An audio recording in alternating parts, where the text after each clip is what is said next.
When the latest F-Type was unveiled in the brand spanking new Jaguar design studio, I admit that I didn't spend all my time looking at the full-size cars. As part of the promotional activities, Jaguar had invited Hot Wheels to get involved, and a group of toy technicians were in the process of building a huge 200-metre track around the stairs, desks and models in the studio. Instantly, I was about 6 years old again. Hot Wheels die-cast models were introduced by Mattel in 1968. The company was run by husband and wife Ruth and Elliot Handler, and they must be the ultimate power couple of the toy industry. Ruth was the brains behind Barbie, who strutted onto shelves in 1959. Elliot wanted to emulate his wife's success, and with the help of a GM car designer and a real-life rocket scientist, he came up with Hot Wheels. They rolled faster and looked cooler than anything on the market at the time. The first run of cars is known as the original or Sweet 16, and these were the first of the Redline series, which have a red pinstripe on the sidewalls of the tyres. The very first car was the custom Camaro, available in a range of Spectraflame paint jobs, but since then there have been many famous models, with great names such as the Twin Mill, Purple Passion, Red Baron and Split in Image.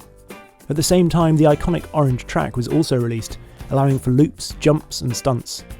Apparently the most popular track set ever was Crisscross Crash, released in 1978, which was a figure of 8 with a booster and, of course, the treacherous crossroads. Anyway, I managed to grab a few minutes with Mattel's Senior Design Manager for Die-Cast Vehicles, Brian Benedict.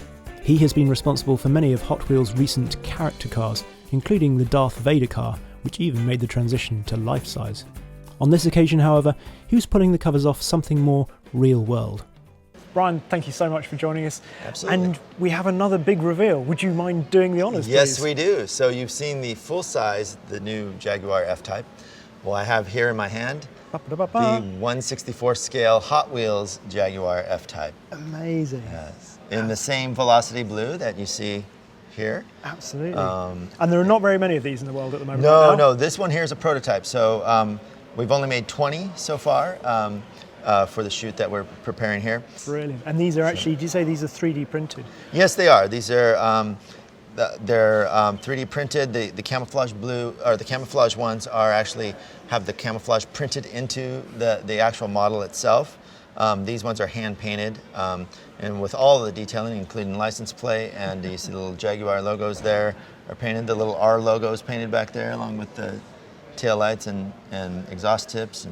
That's fantastic, isn't it? Yeah. So how long ago did you get the drawings on 3D? About a couple months ago is when we first received the 3D files for this, and we actually created the model for the 1/64 scale version of the car in record time. I don't think we've ever produced finished files for a car as quickly as we did on this one. We really wanted to be a part of this day here and have cars ready, so we rushed to it and got it done.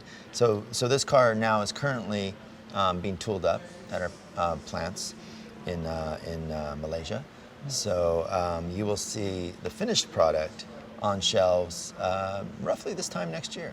Wow! And how many would you expect to build of this? You know, a given basic car, because this will be in our regular basic car assortment. We may produce about 500,000 a year of those, so it's quite a few cars. How many cars overall in that case do you produce?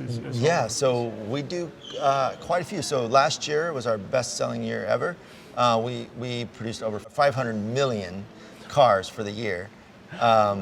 And we've been in business now for just over 50 years, and we've produced over 7 billion cars total. So that's a car for every person on the planet, basically, that we've produced.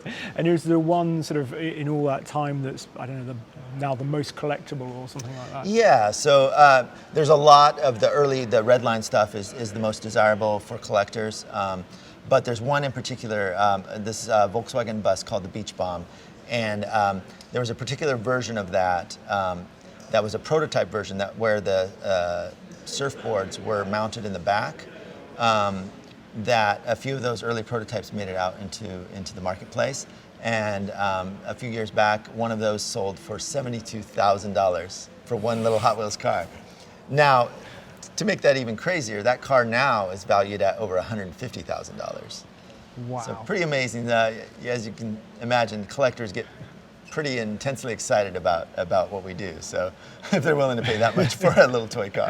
Absolutely. And it's nice, I think, sort of in this age where, you know, I had model cars growing up, but it's nice to hear that you've had your most successful year ever and people still, in this digital age, actually still like the little cars. And that's the thing, you know, sometimes you hear people say, oh, the toy industry is dead, or, you know, but no, I mean, we've been thriving every year for the past 5 years. It's just better than the last. And so Hot Wheels is going strong. You know, the toy industry is far from dead, for sure. Well, it's fantastic here, and can't wait to see it going around this full track. So yes, we're looking forward to it. Thank you very much. Thank you. So, without any further ado, here's the finished result of all that hard work in the Jaguar design studio.